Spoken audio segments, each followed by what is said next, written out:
आरोपींवर हवी ती कलमं लावण्यात आली नाहीत असं प्रवीण गायकवाड यांनी म्हटलेलं आहे। अनेक मंत्री आणि गृह मंत्रालयामधून पोलिसांना फोन केले, या प्रकरणामध्ये पोलिसांचा सहभाग आहे असा मोठा आरोप गायकवाड यांनी केलाय। मारहाण प्रकरणामध्ये गायकवाड यांनी गंभीर आरोप केले आहेत।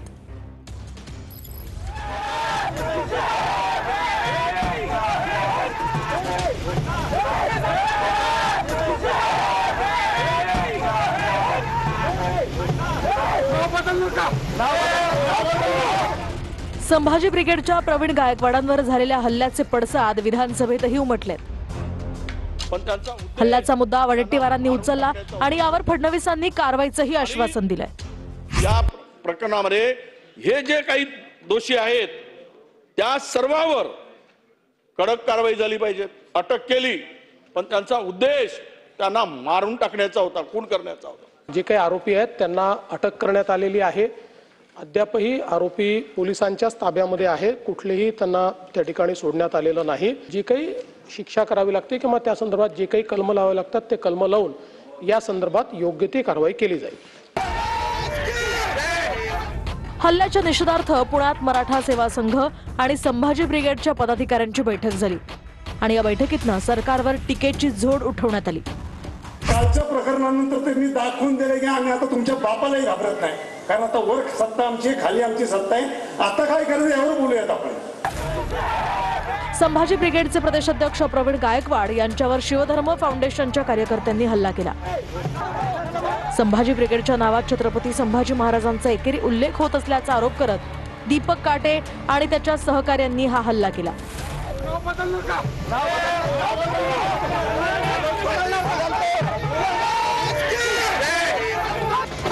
सोलापूर जिल्ह्यातल्या अक्कलकोटमध्ये प्रवीण गायकवाड एका कार्यक्रमासाठी आले होते। गाडीतनं उतरून कार्यक्रमस्थळी जात असतानाच दीपक काटे आणि त्याच्या सहकाऱ्यांनी प्रवीण गायकवाड यांना काळं फासलं। संघटनेचं नाव बदलणार का असं विचारत गायकवाड यांना शिवीगाळ सुद्धा करण्यात आली। दरम्यान या हल्ल्यानंतर प्रवीण गायकवाड गाडीत बसले, पण गाडीतून सुद्धा बाहेर ओढत त्यांना मारहाण करण्यात आली।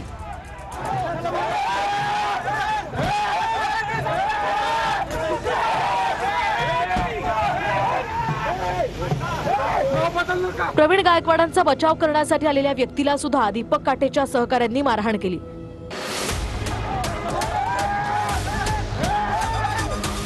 छत्रपती संभाजी महाराज की जय अशा घोषणा काटे आणि त्याच्या कार्यकर्त्यांनी दिल्या।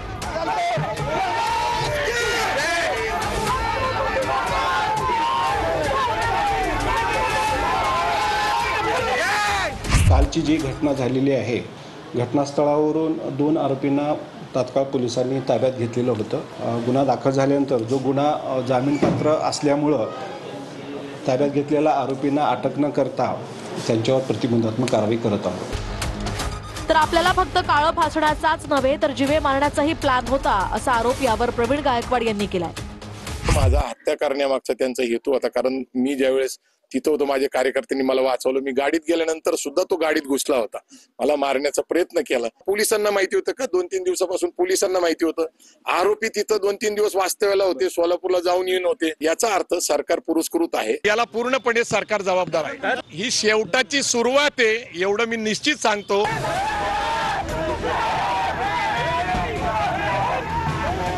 तर दुसरीकडे दीपक काटे हा भाजपचा कार्यकर्ता असल्याचं बावनकुळेंनी मान्य केलंय, पण गायकवाडांवर हल्ल्याशी पक्षाचा संबंध नाही असंही त्यांनी स्पष्ट केलंय। आमचा वगैरे फार संबंध नसतो, भारतीय जनता पार्टीचा कार्यकर्ता आहे। बुके द्यायला आला तर फोटो काढले। प्रवीण गायकवाड यांच्या हल्ल्याचा भारतीय जनता पार्टीचा काही संबंध नाही आणि आम्हाला अशा खालच्या लेवलच्या कृत्य करणे हे भाजपच्या रक्तात नाही। दीपक काटे हा पुणे जिल्ह्यातल्या इंदापूर तालुक्यातल्या सराटी गावचा रहिवासी आहे। चुलत भावाची हत्या केल्याच्या प्रकरणात तो 7 वर्ष येरवडा कारागृहात होता।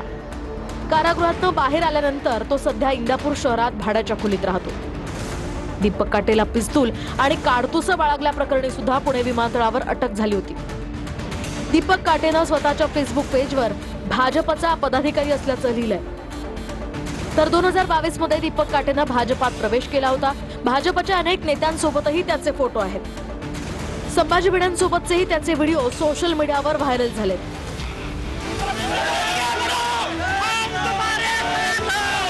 प्रवीण गायकवाडांवर झालेल्या हल्ल्यानंतर संभाजी ब्रिगेडच्या कार्यकर्त्यांनी त्यांच्यावर फुलं उधळली.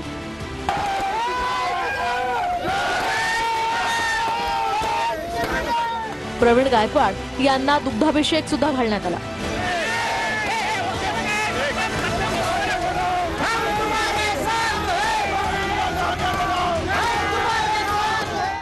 असंही आम्हाला समजतंय की त्यांनी स्वतःच्या भावाला त्या ठिकाणी मारलेलं आहे. अशा व्यक्तीला भाजपली एक पद देऊन त्याला कसं स्वीकारलं. माझी अपेक्षा आहे की महाराष्ट्र सरकारने अशा गलिच्छ काम करणाऱ्या लोकांना पाठी घालू नये. भाजपचा संबंध आहे. ते जे आरोपी आहेत सगळे ते भाजप नेत्यांच्या आसपासचे त्यांचे व्हिडिओ आणि फोटो आलेले आहेत. त्या महाराष्ट्राचं गुंडा राष्ट्र करून टाकलंय फडणवीसांच्या राज्यामध्ये. आणि आता बातमी येते पुण्यामधून. कॅरी ऑनच्या मागणीसाठी विद्यार्थ्यांनी विद्यापीठामध्ये मोर्चा काढला आणि यावेळेला आंदोलन करणाऱ्या विद्यार्थ्यांची कुलगुरूंनी चर्चा केली. विद्यापीठाच्या परीक्षा विभागाच्या कारभाराविरोधामध्ये हे आंदोलन करण्यात आलं. मुख्य इमारतीसमोरील गेटवर चढून विद्यार्थी आत शिरले होते.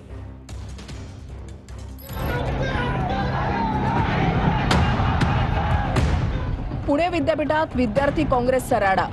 इंजिनिअरिंगसाठी कॅरी ऑनची मागणी. गेटवर चढून विद्यार्थी विद्यापीठात शिरले.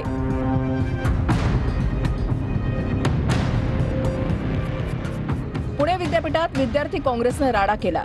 इंजिनिअरिंगला काही विषयात नापास झालेल्या विद्यार्थ्यांचं शैक्षणिक वर्ष वाया जाऊ नये यासाठी विद्यार्थी काँग्रेसनं 2 मोठ्या मागण्या केल्या.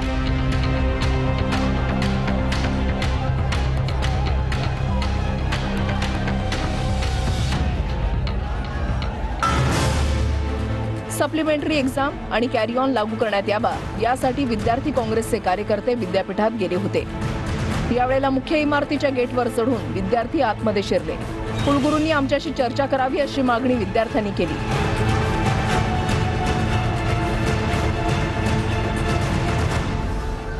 तर खाली कुलगुरूंना खाली यायला एक 3 स्टार ऑफिसर इथं विद्यार्थ्यांसाठी खाली येऊन हे करतोय, सगळं हे करतोय. तर कुलगुरूंना खाली येऊन बोललंच पाहिजे, विद्यार्थ्यांशी संवाद साधलाच पाहिजे. विद्यापीठाने थोडीशी फ्लेक्झिबिलिटी दाखवायला पाहिजे, पण विद्यापीठ तशी काही भूमिका घेत नाही. हे कुठे ना कुठे तरी थांबलं पाहिजे, हेच आमचं म्हणणं आहे. आतापर्यंत पोलिसांनी आम्हाला सांगितलं की थोडा वेळ बाहेर वेट करा, ते येतील. आम्ही आतमध्येच पण आलो तरी अजून खाली आलेले नाहीये. म्हणजे त्यांना आमची काळजीच नाहीये का? एवढी मुलं उन्हाची बसला तरी ते खाली यायला मागत नाहीये. आणि बोलवलं तर 10-12 जणांना बोलताय. 10-12 जणांचं विद्यापीठ आहे, सर्वांचं एक नाही. मग सर्व गेले पाहिजे, नाही तर त्यांनी तरी खाली आलं पाहिजे. री एक्झाम झाली पाहिजे, नाहीतर मग ज्यांचे ऑल क्लिअर सब्जेक्ट आहे ते हे झालं पाहिजे आणि एक्झाम नीट लागले पाहिजे. विद्यापीठाच्या प्रतिनिधींनी विद्यार्थ्यांची समजूत घालण्याचा प्रयत्न केला. विद्यापीठाचं शिष्टमंडळ UGCकडे गेलं असून योग्य निर्णय घेण्यात येईल असं विद्यापीठाच्या प्रतिनिधींनी सांगितलं.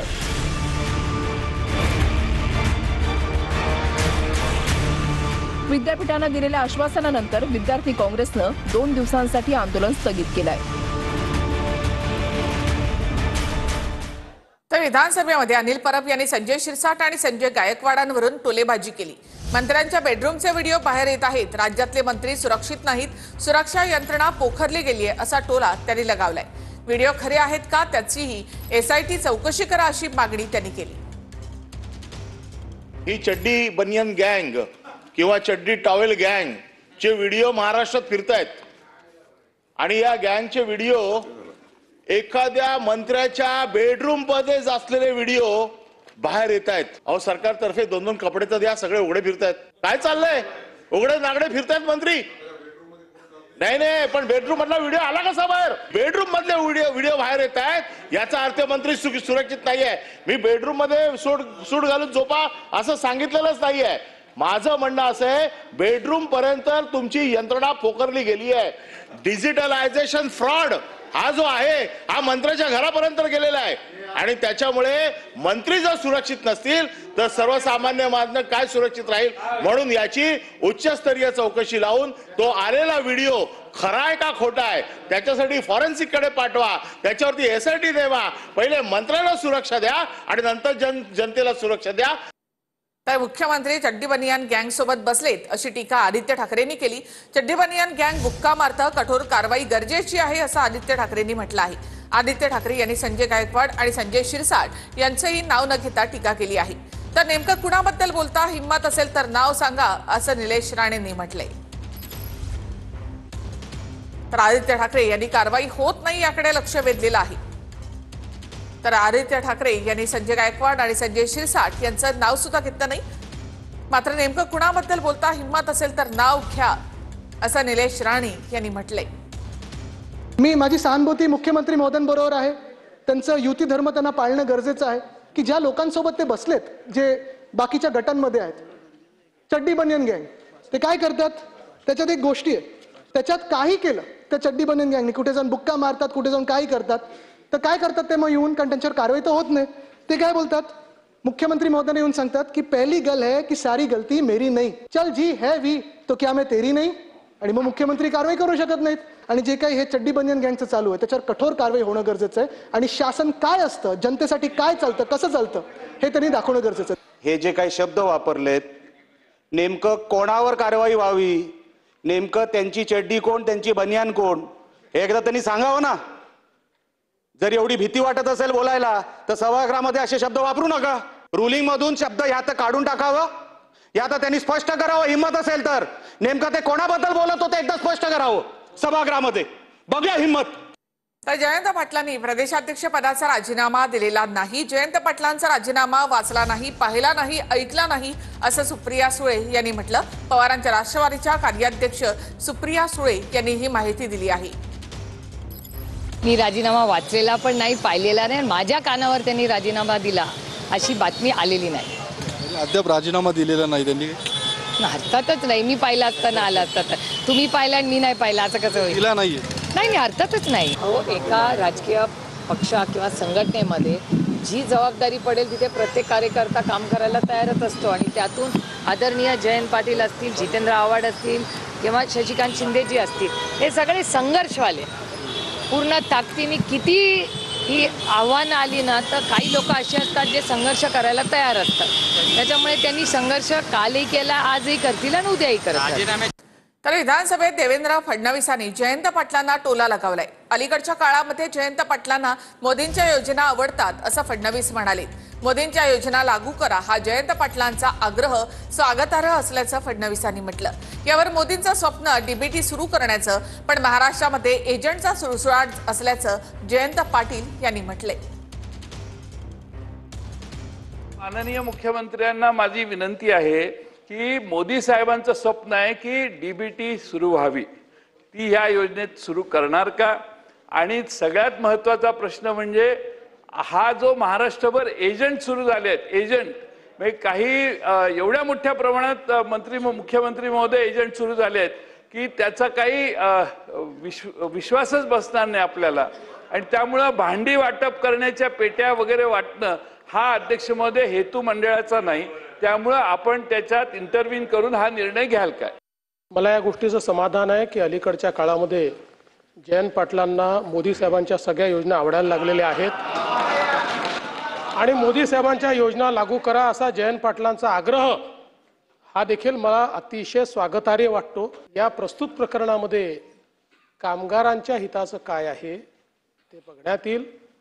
पण आपण जे सांगितलेलं आहे एजंट तयार झाल्यात वगैरे, तर माननीय मंत्री महोदयांच्या अध्यक्षतेखालीच एक कमिटी तयार करून या योजनेमध्ये जास्तीत जास्त पारदर्शिता कशी आणता येईल या संदर्भातला प्रयत्न केला जाईल. शक्तीपीठ महामार्गावरून कोल्हापूर जिल्ह्यामध्ये संघर्षाची चिन्ह आहेत. शक्तीपीठ महामार्गाच्या समर्थनार्थ गडहिंग्लजमध्ये मोर्चा काढण्यात आला. शेतकऱ्यांनी आमच्याही जमिनी घ्या असं म्हणत या ठिकाणी समर्थन दिलंय. चंदगडचे आमदार शिवाजी पाटलांच्या नेतृत्वामध्ये हा मोर्चा काढण्यात आला. तर काही दिवसांपूर्वी सर्वपक्षीय नेत्यांनी एकत्र येत शक्तीपीठ महामार्गाच्या विरोधात मोर्चा काढला होता.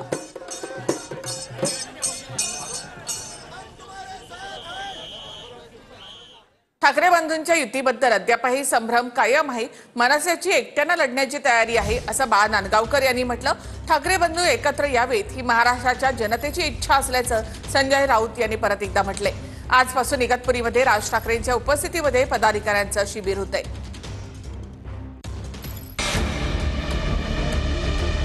राज उद्धव यांच्या युतीची चर्चा सुरू असतानाच बाळा नांदगावकर यांनी भुवया उंचावणारं वक्तव्य केलंय. मनसेची एकटं लढण्याच्या दृष्टीनं तयारी सुरू आहे असं बाळा नांदगावकर यांनी म्हटलंय. दुसरीकडे राज आणि उद्धव ठाकरेंची युती व्हावी ही लोकांची इच्छा असल्याचं संजय राऊत म्हणतायत. वेळ आली तर मनसे ही एकटी सुद्धा लढू शकते महापालिका. म्हणजे आहेच ना ते. आतापर्यंत निवडणुका तशाच लढवल्या ना. आतापर्यंत गेले 20 वर्षात आम्ही एकटा जीव आणि सदाशिवच होतो, वेगळं कोणीच नव्हतं. आमच्यासोबत आम्ही एकटी लढत होतो. त्यामुळे आमच्या कार्यकर्ते ती बांधणी चालू आहे ना. आमचे निरीक्षक, आम्ही सगळी मंडळी जातोय, कार्यकर्त्यांना भेटतोय, काय करावं काय करू नये हे त्यांना सांगतोय, त्यांच्याकडून रिस्पॉन्स येतोय. एक लक्षात घ्या की या विषयावरती आता चर्चा फार झाली आणि होते. हे माननीय उद्धव ठाकरे, माननीय राज ठाकरे एकत्र येतील का आणि पुढे काय करतील. मला वाटतं त्याला महानगरपालिका निवडणुका अजून जाहीर झालेल्या नाहीत आणि त्यानंतर तुम्ही हा प्रश्न विचारा. पण ठीक आहे, मी एवढंच म्हणतोय की लोकांची इच्छा आहे. मराठीच्या मुद्द्यावर राज आणि उद्धव ठाकरेंनी एकत्र मेळावा घेतला, पण या मेळाव्याच्या आधी युत्या आघाड्यांचा निर्णय निवडणुकीच्या वेळी होईल असं राज ठाकरेंनी स्पष्ट केलं होतं. कसं आहे, युत्या आघाड्या या सगळ्या गोष्टी, निवडणुका या सगळ्या गोष्टी येत जातील, जात जातील, सगळ्या गोष्टी होत राहतील. मराठी भाषा संपली परत नाही येणार, कारण भाषा ही संस्कृती टिकवत असते. उद्या ती जर मुळाशी गेली ना तर या युती आघाड्यांना काय अर्थ आहे. या सगळ्या गोष्टी ज्या निवडणुकीच्या वेळेला बघता येतील का विचार करता येईल त्या गोष्टींचा, त्याचा विचार आता करून चालणार नाही. इगतपुरीमध्ये राज ठाकरेंच्या उपस्थितीमध्ये मनसेचं शिबिर आहे. या शिबिरामध्ये उद्धव ठाकरेंसोबतच्या युतीवर चर्चा होण्याची शक्यता आहे. शिवसेना पक्ष आणि चिन्हाबाबत आता ऑगस्ट महिन्यामध्ये सुनावणी होणार आहे. शिवसेना पक्ष आणि चिन्हाची आजची सुनावणी संपलेली आहे. त्याचबरोबर निवडणुका जवळ येत आहेत, त्यामुळे लवकर सुनावणी घ्या अशी विनंती ठाकरेंचे वकील कपिल सिब्बल यांनी सुप्रीम कोर्टाला केली. लवकरच ऑगस्टची पुढची तारीख देणार असं कोर्टानं सिब्बल यांना सांगितलं आहे.